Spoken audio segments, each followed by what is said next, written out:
Welcome back to Right Answers Mostly, a podcast on what you didn't learn in history class, but you really wanted to. My name is Tess Palomo.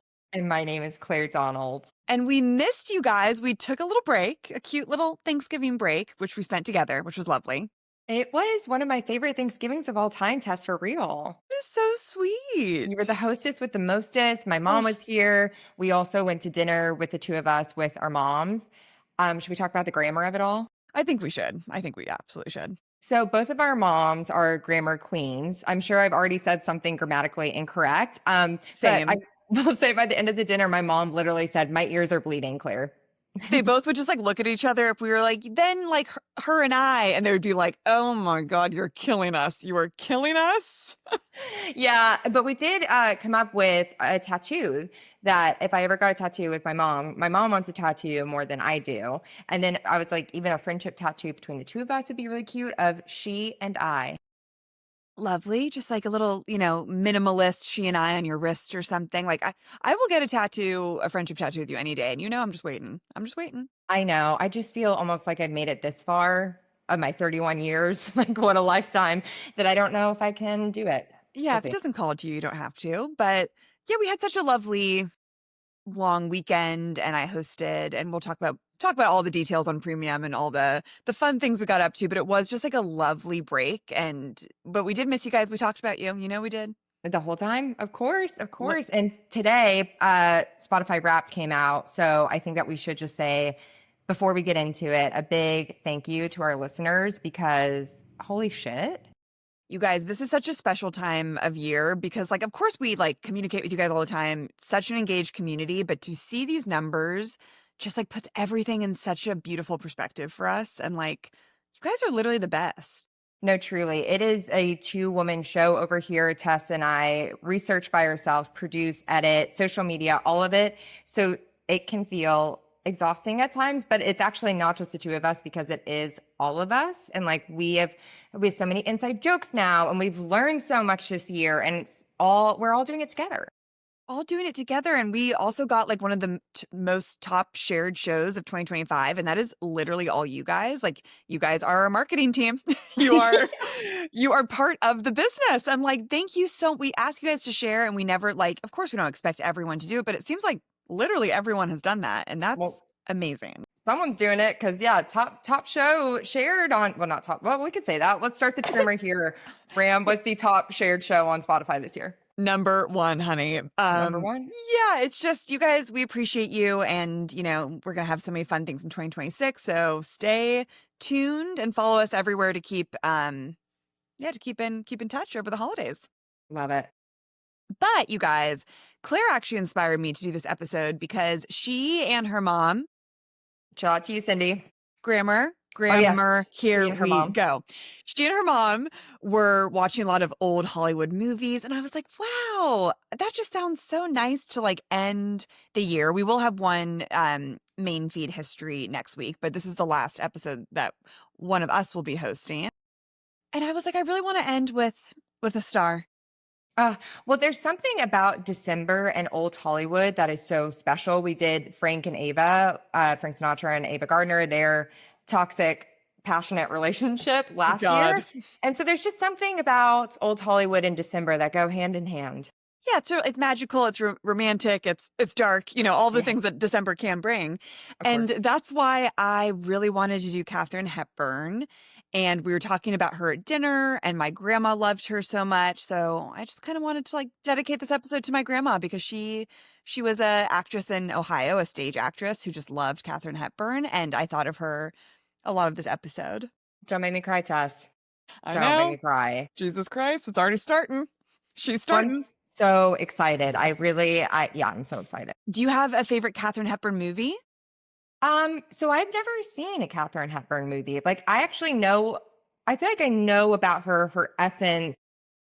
We talked about in our old Hollywood history of old Hollywood episode, how like when women were required to wear dresses and she wanted to wear pants, she walked around the studio in her undies.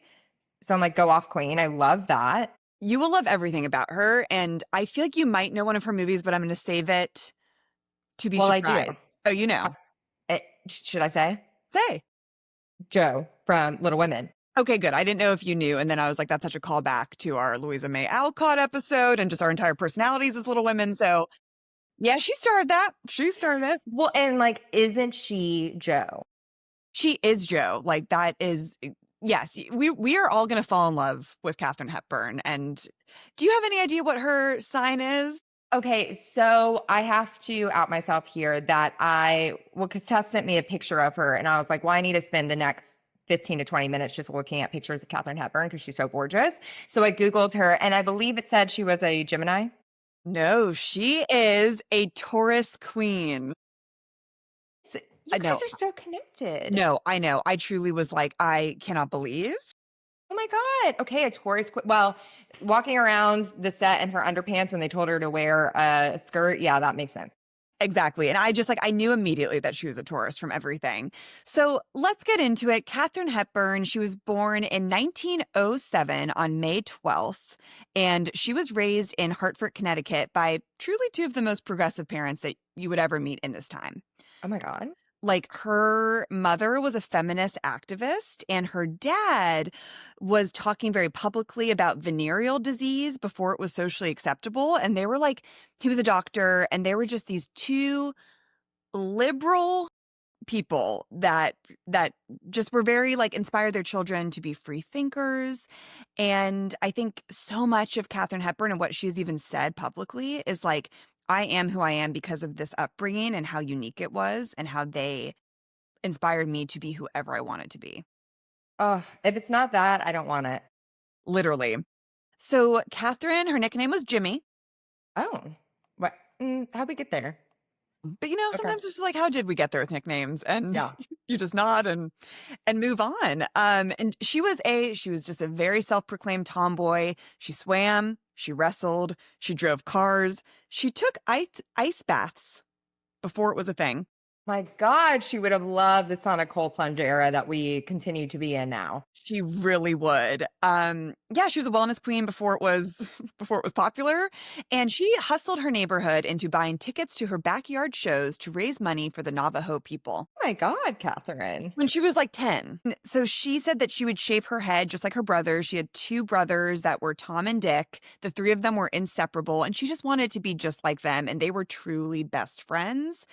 Um, like I said, her house was this like meeting ground for radicals at the time. So they always had people going in and out and talking about like politics and the state of the world over wine and coffee. And just like she saw people get into very like heated, like passionate debates, but like in a really safe way. You know what I love about that is that her parents were like, politics is not reserved for adults. Like our kids need to be hearing about this. This isn't something that we should be shying away from in front of. Yeah, that's so true. Cause you could tell that she had an opinion when she was a kid, which like I definitely did. I mean, I kind of was mimicking what my parents said, but like that's very impressive. Yeah, and thank God, Truly. Yeah. So she was raised to speak, argue, question everything, and do whatever the hell you want to do, really. And everything in her early life really points to like the same truth that Katharine Hepburn was raised to be unmanageable in the best way. Oh, a woman who is unmanageable. Yeah, those are the Rammies. Those are the Rammies. That is us. Yeah, it was us. It was us. However, Claire, tragedy strikes her very young, and everything changes when she is 13 years old and she finds her older brother, Tom, dead from an apparent suicide. Oh my God. They were in New York visiting their aunt at the time, and when they came back, Tom had like come into Catherine's room and he was like telling her how much he loved her and how much he respects her, and she was kind of like, okay, like this is a little bit strange, and it was peculiar for him to like be that sentimental. And the following morning she was the one who found him. I have the chills. I have No, like full body chills right now. I do too. And she thought that he was tricking her because they had just been to the circus the week before and they were talking about like how you hang from, the whatever that's called in the circus, like The different. trapeze. Yeah, the trapeze, like hanging. So she thought that he was playing a prank on her, but he had died from suicide at just 16. He hung himself. Mm-hmm. 16. He was 16 and she was How? 13. Oh my God. Oh my God. I mean, truly unimaginable tragedy. And she said this was obviously the most devastating thing that had ever happened to her, will happen to her in her entire life. And her family was like, here's the way that we deal with it. We don't only not talk about him, we pretend that he never existed. This is like with Teddy Roosevelt and his first wife, Alice Roosevelt's mom. And it's like that does not help anyone process grief.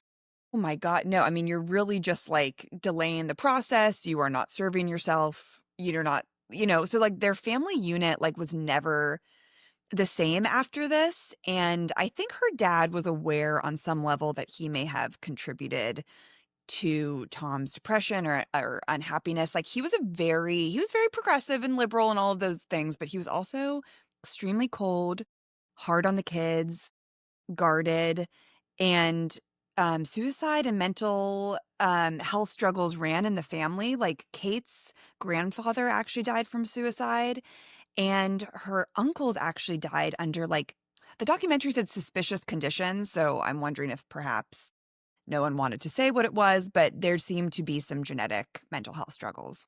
I mean, I feel like we're just starting to try to figure all of that out now. And God, when was this? This was in 1921. Yeah, absolutely not. Like people are not talking about their feelings, especially like generational trauma and mental health. Oh my God. Oh my God. And such a different conversation around, suicide too. So Yeah. like, And I just feel like oh, fathers back then were so scary, if I might say. he seemed like a scary man. He Yeah. really did. And this was a wound that never fully heals in Catherine's life. It's the root of so many of her future choices, like her lifelong need for privacy, her inability to be vulnerable in public, her distrust of outsiders, her independence. And she actually used her brother's birthday as her own birthday for decades until she wrote her book and was like, actually, that's not my birthday. I just wanted to honor Tom.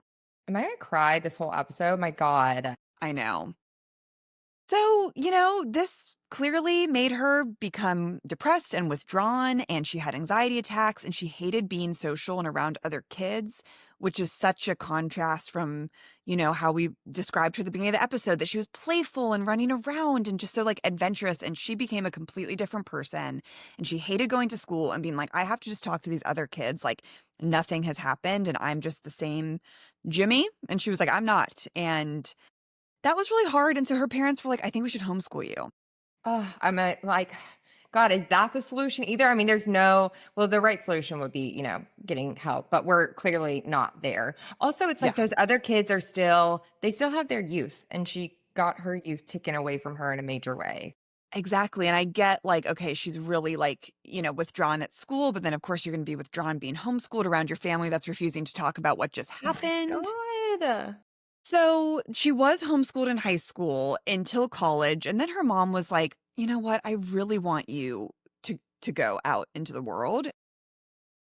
Her mom really pushed her to go to Bryn Mawr in 1924, and she immediately hates it. What is Bryn Mawr College? I think it was a girls' college, Okay. I think on the East Coast. I've heard of Bryn Mawr before. I don't know, like, what it was known for. I'm sure at the time it was, a college that accepted women, Yeah, which well, there was no co-ed colleges, I don't think. I don't think she goes 24 to 28, so probably Yeah. not. And yeah, she does not like college, and she's once again like, "Well, I haven't socialized really for 4 years." So, Oh like, my God. And then she's just going to college? yes, and she's like, "Now I have to, like, fucking have a roommate and be going to classes and parties," whatever they did in the 20s in college. But she was also like, "I don't like school." She's like, "I don't like being in the classroom." She gets suspended for smoking in her room and, like, has to, like, go back home for a little bit. And I think this was a aha moment for her to be like, "Okay, what am I doing? And, like, how do I get my life together? How do I find confidence again? Like, I gotta figure some shit out." And so she said that, like, one night she goes back to Bryn Mawr after her suspension, and then she was like, "One night I was just, like, laying awake, and I was like, I need to pull," she says, "I decided that's it. Pull yourself together, get on with your life, and do something that you always wanted to do." And what is that, Catherine? What do you think it is, Claire? The stage? Did she go to the The stage first? the The stage! stage. Of course, of course. It all goes back to the stage. So she's like, "I'm gonna try it for the school play." And her senior year, she gets the lead role in it doesn't say what play, but some play that gets a rapturous response and changes her whole trajectory. And she said, quote, "Nerves, fears, applause. I finally became fascinating." Found her calling. She loved the feeling, she loved the stakes, and being someone else for a short period of time. Like, she felt like this was very therapeutic. Well, this all really makes sense to me because also like the anxiety and the nerves are probably so different than like the depressive feelings that she'd been feeling for so long. And yeah, escaping into another character. Also, this is like very Jennifer Lawrence coded in a way of like, I've never taken an acting class and suddenly I'm like the best actor you've ever seen. That's very true. But what I love about this is that so she graduates Okay. and she's like, okay, I'm going to go to New York. Her dad's like, New York is for prostitutes to, like there was some audio in the doc where I was like, what the hell? And I rewound it. And he's basically saying, like, if you're an actress in New York, you're essentially a, hooker. Well, of course, we see that from the beginning of time. It's all the same. It's all Yeah. the same. But her mom was like, shut up, let her go. Like, this is going to be good for her. So in 1928, post grad Katharine charges into the theater world and immediately face plants. Oh, really? Okay. Well, that's good. I mean, not This, good, but it's character building. well, I liked her story a lot because I feel like even with, Jane Mansfield, like there's a lot of struggles that these people that we've covered have had, but Catherine really struggles. Like, she is not an instant success. And like, she has a lot of ups and downs throughout her career because she has a very specific way of acting. And I think people took a long time to be like, oh, okay, like she's talented. Well, also Katharine Hepburn, while being truly one of the most gorgeous women ever, doesn't seem like she was the type of person that put sex first in like her advertising. And I think especially for women, I mean, we know like with Ava Gardner got discovered just by like a picture from being like she's hot. You know what I mean? So she's not gonna like play this by the same rules as She did not everyone. use her sexuality. She didn't even Yeah. like see herself in the same way that people saw her, being like, you're one of the most beautiful faces like this world's Yeah. ever seen. She was like, what? She really always felt more androgynous and like never Oh, used, that's why oh, I'm wearing a vest today. Actually, sorry, I forgot to mention that in honor of her. I should have worn a vest too, but I can't stop wearing this new cashmere sweater I got. And I love it. Shout out to J. Crew. Not sponsored, but could be. Could be. It was 50% off, and we love that for Black We Friday. love. So why is she not liked immediately? Critics hated her shrill voice. Have you ever heard her voice? No, but for some reason I pictured it like a Lauren Bacall voice where it was like deeper. Boy, I actually I'm not even going to try to do Okay. it. But it was a bit higher. Like, I was like, well, so in the documentary, there's a lot of interviews when she is older, like when she is in her 70s. But it definitely, so I don't know like the exact depiction of like when she's in her 20s, but I think when she would get nervous, it would go even higher. Totally. And she was self-conscious of it, and then she would start blushing. So she was and kind of had a blushing problem, and so I feel she was just like, well, fuck, this is like not great for the stage. Right, right. And then she asked her dad, she's like, can you give me some money because I can take voice lessons and I need to, perfect the craft. And he said something like, sure, like can't be worse than the money I lose in golf bets. Like, yeah, I'll give you some cash for this. He just was like such an asshole. But like honestly, that is true. Like, Exactly. It's going somewhere. Might as yeah, well exactly. help your daughter be happy. So she's taken some lessons and she's like really trying to work on her voice. She knows that people don't like it. And this is where she meets her lifelong friend, Laura Harding, who is part of New York's high society and the heir to the American Express fortune. Stop. Is that so chic? Just literally both of our eyes just lit up. Like, I want a friend like that. No, the heir to especially the American Express fortune, like, honey. In like the late 20s in New York before the Depression, like, Oh, rack it up, babe. I'm picturing it. That sounds I'm amazing. picturing it. And this is going to be her best friend forever. And of course, people are going to be like, lesbians, which like, I'm sure people have said that about us because we're close and we hang out all the time. Like, imagine if we were in the 20s. Well, oh, Tess, I mean, well, we would have been burnt at the stakes in 1600s, called lesbians throughout all of time. And honestly, if you are not called a lesbian with your best friend, are you even that close? I completely agree. It's honestly just a compliment. Thank you. It's just a compliment. And yeah, they were, Laura's one of her soulmates that we will see. Like they are just like, I think her life would be very different without Laura, and she's very special to her. And she's like, Catherine, you know what? I'm gonna like, and Catherine wasn't like a, poor gal from nowhere. Like Catherine was fine, but Laura was like, I'm gonna introduce you to New York's elite, to rich theater people. Like she was hooking her up with like the scene, and they were having fun together. Oh my God. I'm loving where we are right now. I am too. I just like to stay in this space. Same. But this does not help her still on the stage. She gets fired from her first leading role after one chaotic performance. Like, I think she forgot some of her lines. She couldn't stay focused. She was just like really would let her nerves get the best of her. And she also was very like stubborn and a little bit like couldn't really take criticism very well. Is she a Taurus or is she a Taurus? I know. I'm like, oh my God, this is relatable. No, but like she had some like, I mean, you can't be an actor if you can't take criticism. Like she had to learn to like, if a director is like, hey, try this again, I think I imagine that she was like, don't tell me what to do, and would like kind of scoff. Yeah. Yeah, it was tough. So she hops around during these few years from understudy to understudy. She gets fired, rehired, disliked, misjudged, but she's still like, I need to be an actor and I'm just going to keep trying. But it was a tough year, and because of that, she was like, "Well, fuck, like, maybe the stage isn't for me. Should I just get married?" Really? Oh, she is an enigma wrapped in a riddle and cash. That's not what I would expect her to say. So, she is 24. She had been, like, casually dating this guy named Ludlow Smith, who was the sweet rich guy that she kind of, like, knew in college, and she was like, "Yeah, sure." She's like, "Everyone else is getting married, like, I'm 24, so I'm an old maid. 'Cause I'm washed up. I'm washed up." And they had this sweet small wedding, and they moved to the suburbs for, like, literally 2 weeks. And then she has this existential crisis, and she's like, "Honey, I gotta go back to New York. Like, I really gotta give this a try until I am like completely settled, and then we can like have kids, and I'll be a housewife." And he was like, "Okay, baby, like I'll go back with you to New York." So he was supportive. I think he was like kind of That's obsessed good. with her. Isn't it crazy that like back in the day, I do feel like women were just like, yeah, sure. I'll get Like, married. Like I r- have to.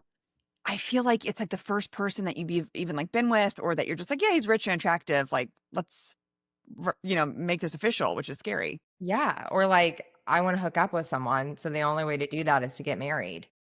It's so true. I was just thinking about this when I was watching Hamnet, where you were like back in that day in like the like 14th century, 15? 15? Yeah. People literally were just like would see each other and be like, "Let's wed. You're hot." I can't imagine. And then like no divorces. What's happening? Truly. So we're happy to be in this time. Yeah, really. But yeah, he understood her. He was like, I guess he would like always be like, "You're my mad woman." Like I think he was a little bit like, "Oof, you feisty and I like it. I'm gonna Yeah. stick around." And he was endeared by her, which they have to be. And a little scared. And a little scared. And she later admits in her memoir that she was never built for marriage, and she called herself a terrible pig for the way that she treated her husband. Like she was like, I really did not respect him. Haven't we all had this boyfriend though? Definitely that you're like, I actually do feel kind of bad. It is my fault. Literally, you're like, I kept you around for too long and I was kind of cruel to you, but Yeah, I'm hey. thinking of them. I'm thinking of them. I mean, it's pretty much everyone before my husband. So I know. Well, I feel like all bless. spicy women go through this. And yeah, and bless the Bitcoin boo. Bless up. All spicy women go through this. That's amazing. So she's back in New York, and she actually gets a part for understudying for this actress named Hope Williams, who was like big at the time on the stage. And Catherine really respected her. And I think this was the first time that she was watching a play and an actress where she was like tuned in, and she was like, okay, I need to do better.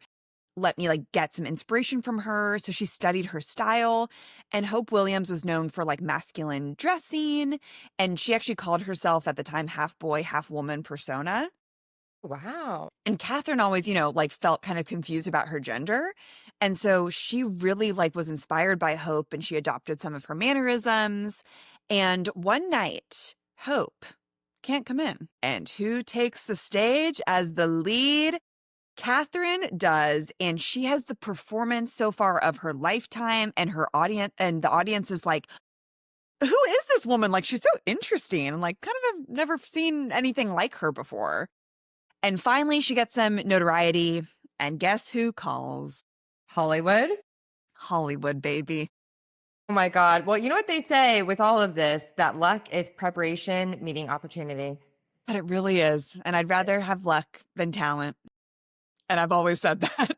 At this point, just like, Yeah, Tess, I do. I do know exactly what you mean. And I'm with you, sister. we've been in this town a long time and you just kind of give up at some point with the craft. It's so true.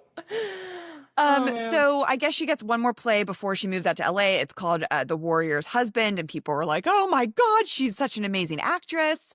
And I guess she goes out to LA with Laura. They're like, "Let's go on a little road trip." I'm truly picturing like Sex in the City when they go on the train from New York to LA. Yeah, I'm like playing Carrie Bradshaw with my skin right now with on that train. But she has a I rash, right? Or what And happens she to has a her? huge pimple. Sorry, guys, Hmm. like TMI, but Well, yeah. I have a rash on my arm right now, so Oh, we're perfect. we're all Everyone's like, just stop talking about it. Wait, but she takes Laura, not her husband. yeah. Speaking of Warrior's Her husband. Okay. husband and her do like nothing together until they break up. Like he's literally just like, all right, whatever you got to do. And she's like, I want to be with my best friend. Like that sounds a lot more fun to go on this road trip. Which also, haven't we all been there at some point when you're just like, please get away Yeah, from we me. have. I'd rather hang out with my friends than you. Yeah, we've all been in a relationship like that. Yeah, God, we've been through so much. So she is going to LA for this audition for this movie called Bill of Divorcement, which every actor in LA was going out for this part. She was like, I can't even believe that. Like, I mean, think about like every A-list for this one role. And she's like, God, there's no way that I'm going to get it. But she lands in Hollywood in 1932, and she lands like a comet. She is strange, she's confident, unpolished, and she's electric. And she lands the role in her first film, A Bill of Divorcement, and it is a hit.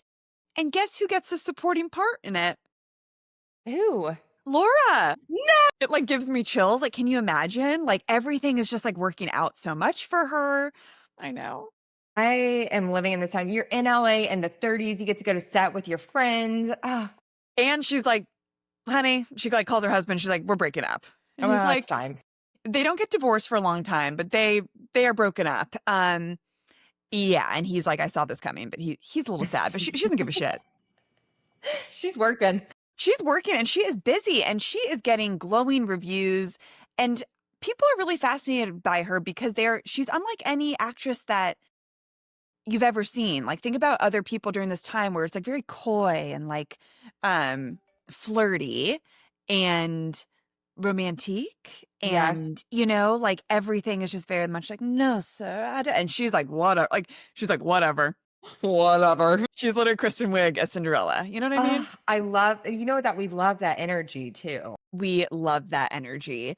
And she's courting, she is dating around, starts dating some of the biggest players in the industry just immediately, which we will get to. Some not yet.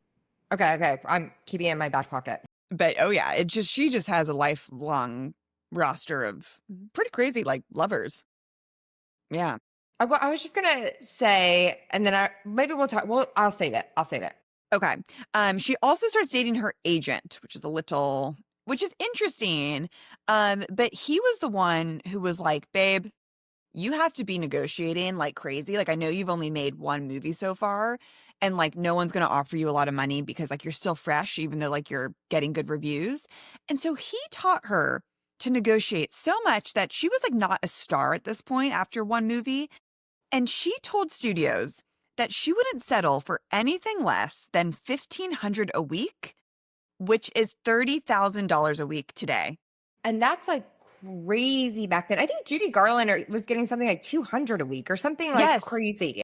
I think that like industry standard at this time for like this type of actress was between 200 and 500. Yes. And she was like, I know that I'm going to be big, and I just did this movie that everyone is shook by. So like, I do think that it's like just such a good lesson. And there are just people who are like, I'm just going to ask for what I want and it will happen.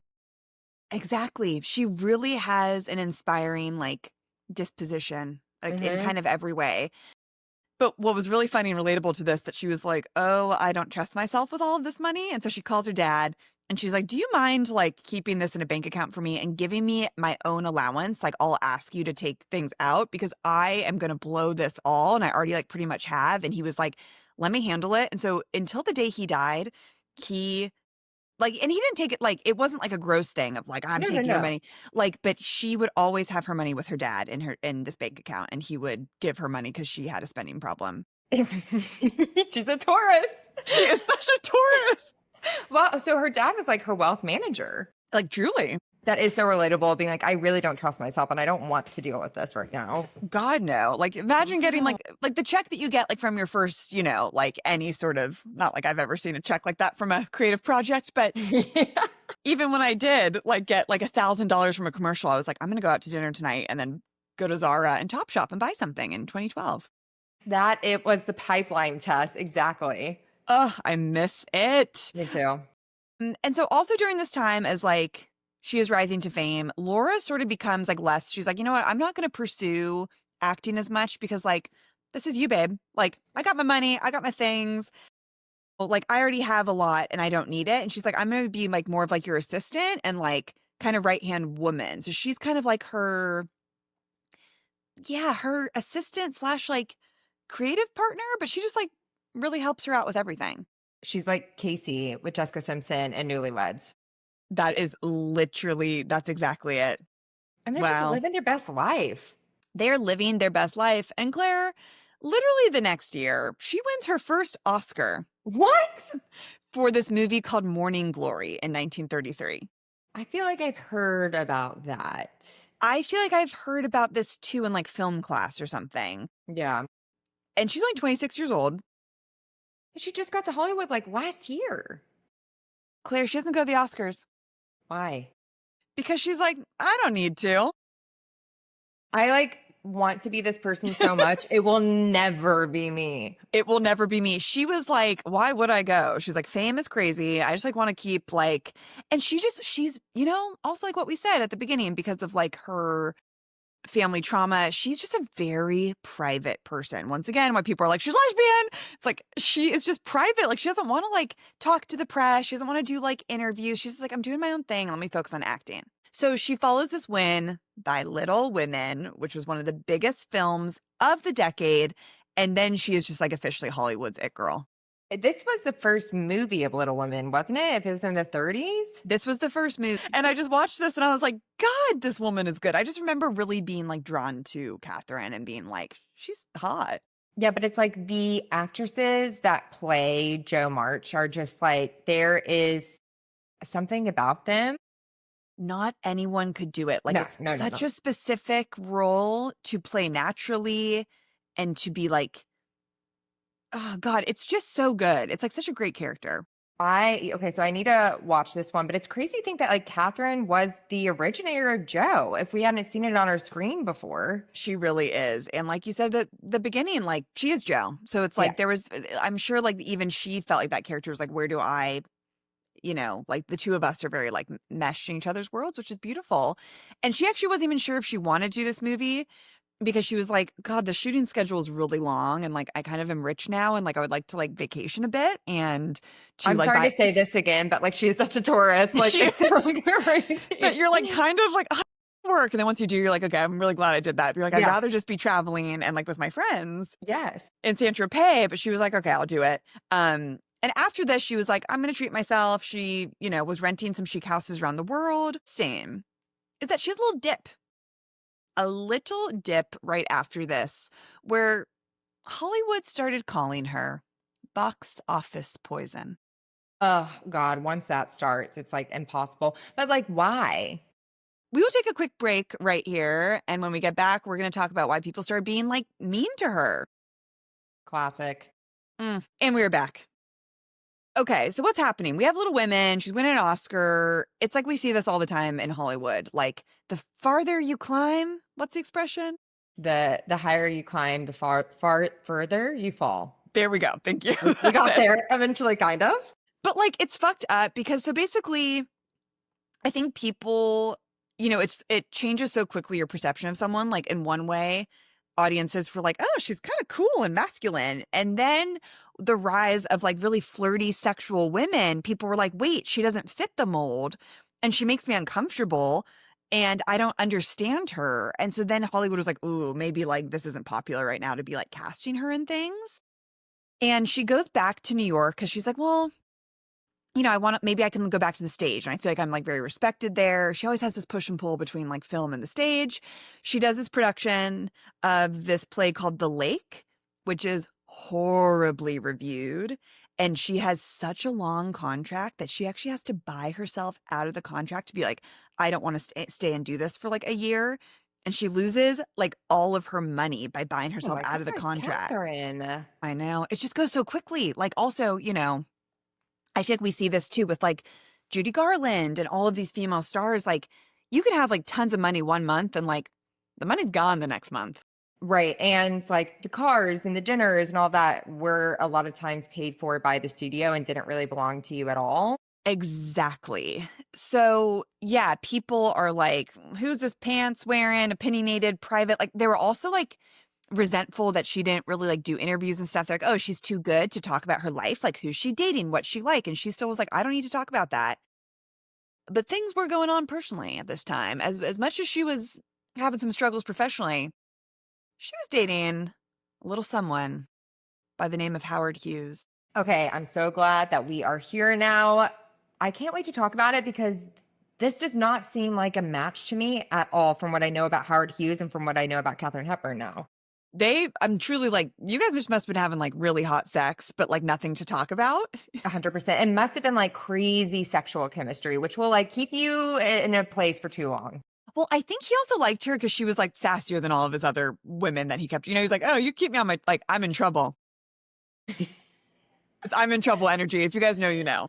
When men say, "Oh, I'm in trouble," and you're like, "That Run for the hills." run for the hills." But here's the thing that we see this so much with men. Like we see it with Craig and Paige from Southern Charm and Summer House. It's like men that are losers love spicy women. It makes them feel something. It makes them excited. But then when it becomes like too much for them to handle, it's not fun anymore. Yeah, it's all cute when he's like, oh, look at the girl on my arm is a Yeah. firecracker. And then when she's like, hey, I actually want to be respected, they're like, get away from me. Like, how dare you? Shut up, you beast. Yeah, they're like, that the line has been crossed. But he's obsessed with her that he tries to marry her. Did he? We got to do a Howard Hughes episode. We have just got to. I still need to watch The Aviator because I've never seen this movie. Well, we have to bring up Leo, of course, in an episode. Guys, I actually can't believe that I haven't seen, I don't know what it was. I remember when it first came out in like 2005, I think. And he was brunette in it. And I remember watching the trailer when I was in like 8th grade being like, I don't like him with brown hair. I don't want to watch it. I actually really feel a brunette Leo now. And now I do as well. Wolf of Wall Street. Of course. Like, it's just so hot. I mean, it's kind of a tough watch because Howard Hughes was a tough hang. Yeah, that is very, very true. Yeah. Did he physically abuse Katharine Hepburn? I did not find that in my research. I don't know. Okay. Maybe it's Ava Gardner that I'm thinking of that like broke her jaw or something crazy like that. Look, he, was unstable in a lot of Yes. ways. If you guys don't know, he like really struggled with severe OCD. Yeah. An intense guy. But with her dating Howard, she's like, honey, I'm not going to marry you because like I need to focus on my career, but like we can keep hooking up and having fun. She's like, I should probably divorce my husband at this point. She's like, yeah, what's he doing? Oh, yeah, I forgot about him. It slips like- away sometimes. Literally. So she divorces her husband and she and Laura go on a cruise and they're like, we need some girl time. We need just to like say fuck you to men and just like have time by ourselves. And Howard is like, please, like I'll do anything. Like he was just like obsessed with her at this time. And what's funny is that she knew that he like collected women. Like she was like, I'm not an idiot. And she was like, I know all of these girls that are like scattered around Hollywood. And she like held her ground and she was very much like, she did have respect for herself in that relationship. And she's like, look, if you're going to be with me, you're going to be with me. And then there's this interview when she's in her like 60s or 70s and the interviewer's like, well, were you an opportunist with Howard Hughes? And she goes, I think everyone is. If they have the opportunity to be opportunist, why not? I'm obsessed with her. And she just like starts laughing. And she's like, of course I'm going to date like the biggest man in like, I mean, aviation, Hollywood. Yeah, no, like he had the Hollywood studio. Like he was the producer, the guy the studio had. Oh, yeah, that's right. Because he had RKO, I think is what it was. And then he spent so much money. But yeah, of course. And That's it's like right. he's getting his, so she should get hers. Exactly.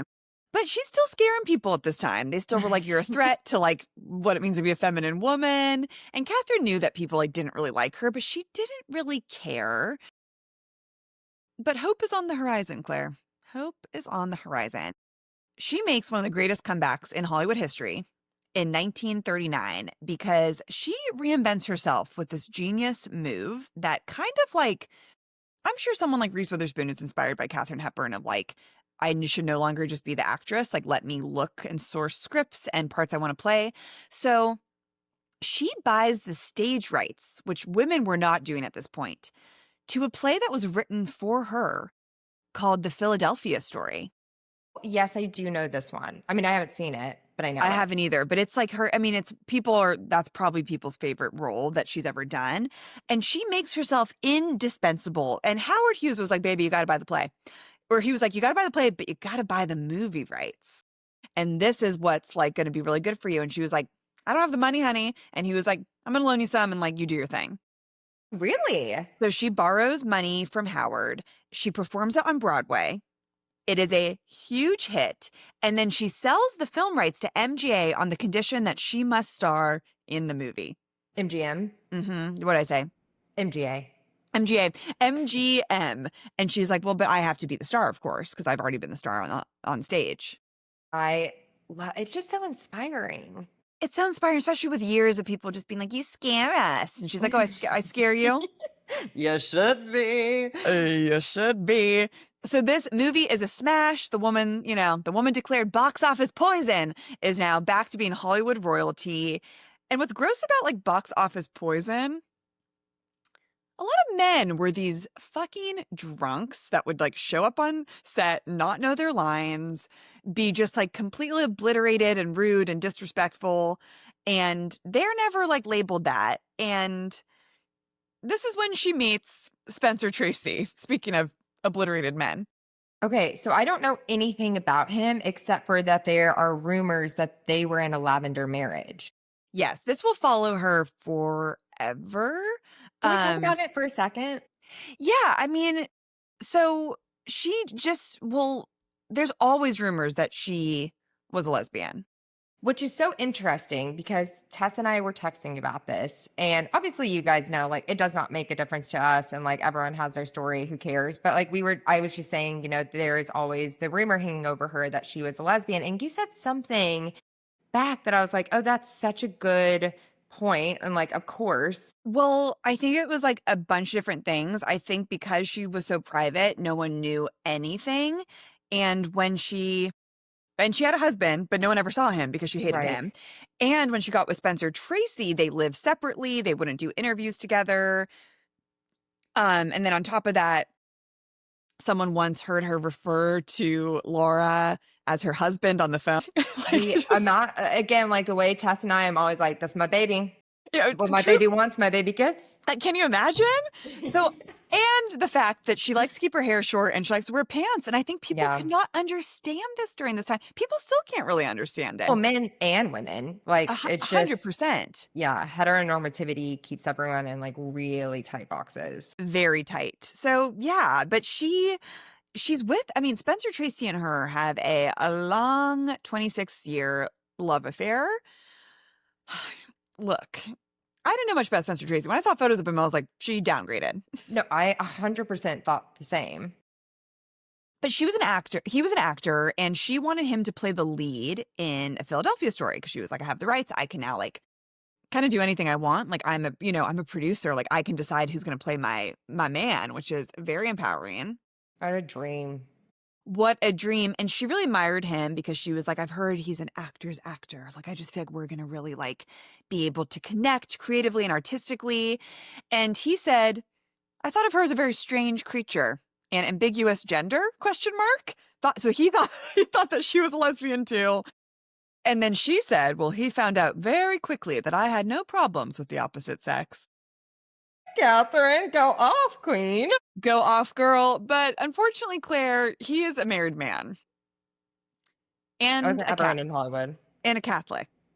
Oh, it's so weird back then. Like what is she's Protestant, I guess, Yeah, then. but she is like by the end of her life, she was like, I am an atheist. Yeah. It's Like she just doesn't really have much.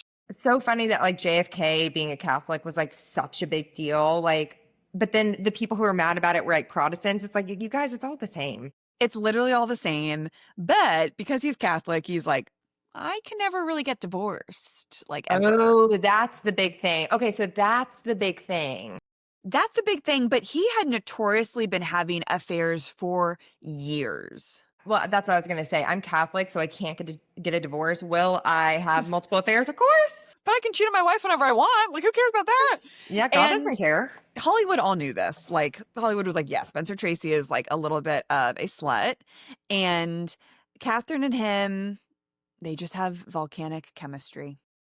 They really do. And, but it's complicated. She loves his sense of humor. She said that like her favorite things about him were how good his memory was, which is interesting because he was such an alcoholic. But she was like, he just was magic. Like I can't explain it. Like I was just into it. His memory? Yeah, she was like, he just like had like such a like thoughtful memory. He'd like remember everything I ever said. Oh, okay, well that is nice. I was thinking of like remembering lines or something like that, which I Well, guess you can admire in an actor too. well, she's such an artist. I'm sure that did turn her on in a way.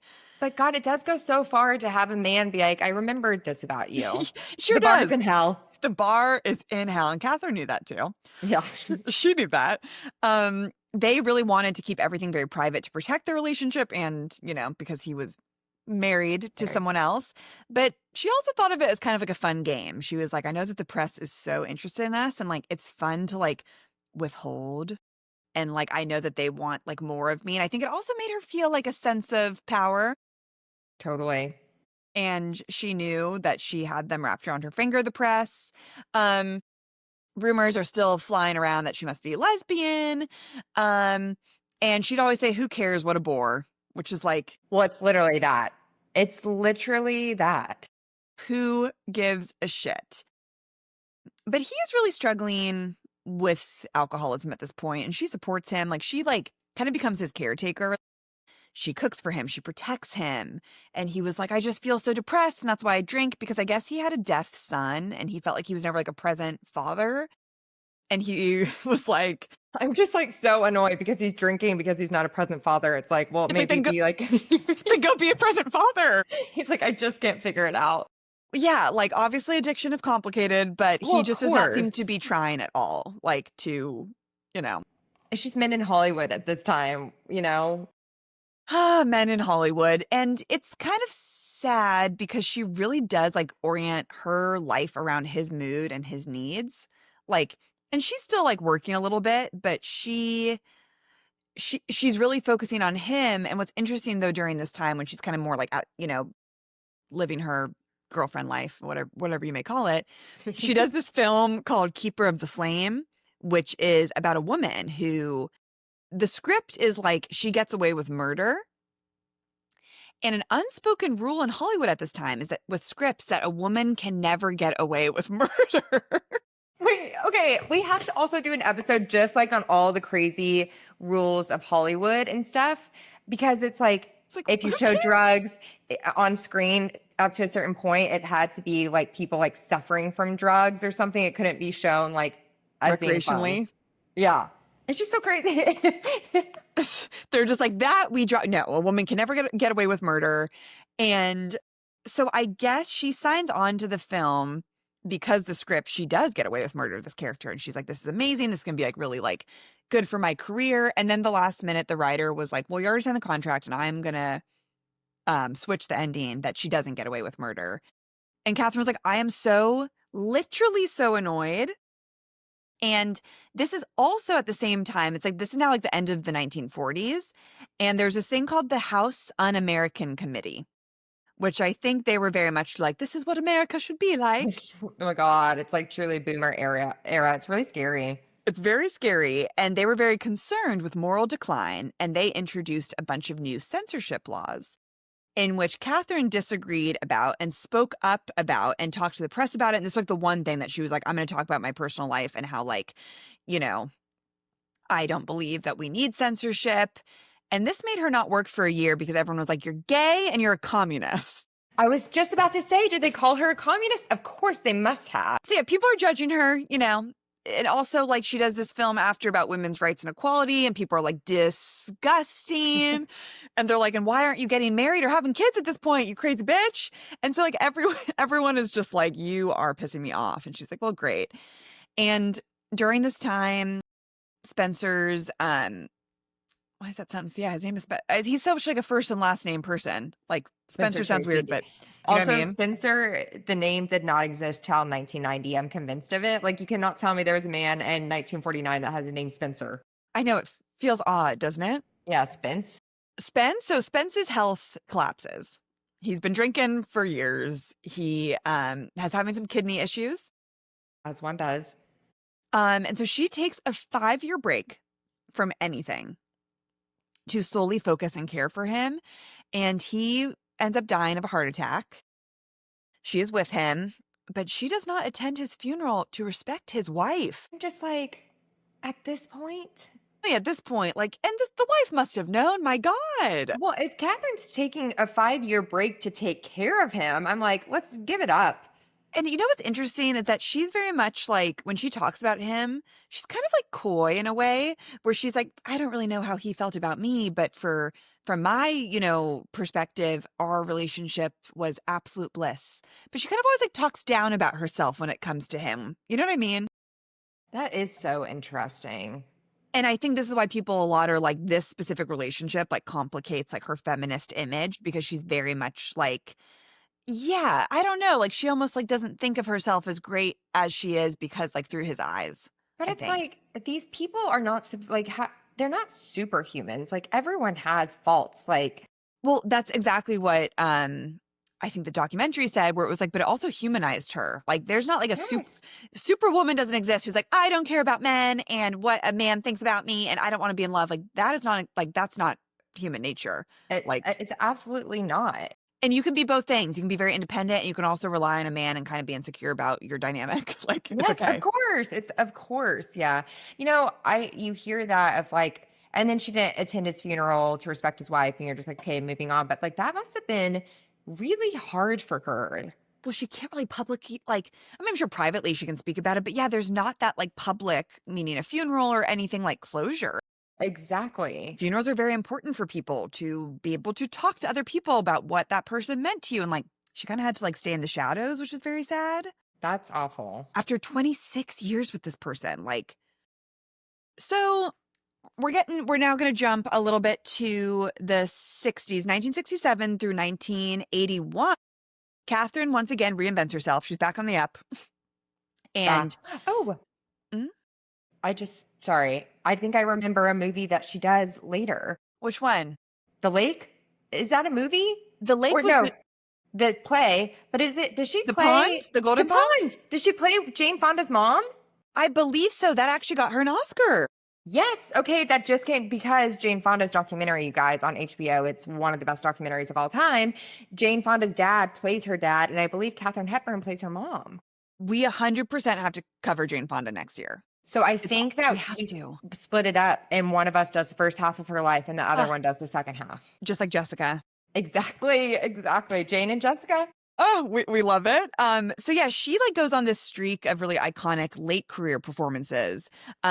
She gets an Oscar, her second Oscar for Guess Who's Coming to Dinner. She gets her third Oscar for The Lion in Winter and her fourth Oscar for On Golden Pond. And she becomes this like beloved elder stateswoman of Hollywood. Like, because she's still blunt and crazy, but she's also still very like private and very like still much this Katharine Hepburn that like everyone has known and loved. She does TV movies, Broadway revivals, even a Tony-nominated performance of The West Side Waltz.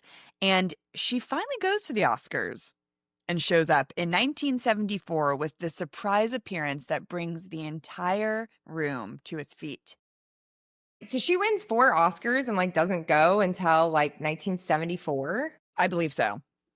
She like wasn't interested. Like she like was not interested. That is crazy. And in the 80s to early 2000s, her physical health does decline. She starts experiencing tremors, pneumonia, exhaustion, but she still is very like mentally sharp. In her 80s, she says, I have no fear of death, must be a wonderful thing, like a long sleep. So during this time when she's like a little, on the decline, she writes her best-selling autobiography. She continues working.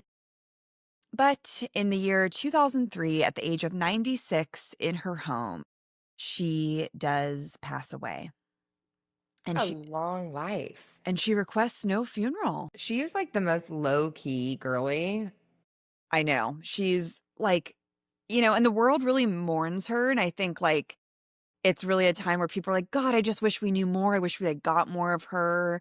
Like she still just had this sense of secrecy, which obviously makes people even like more obsessed with actors and celebrities.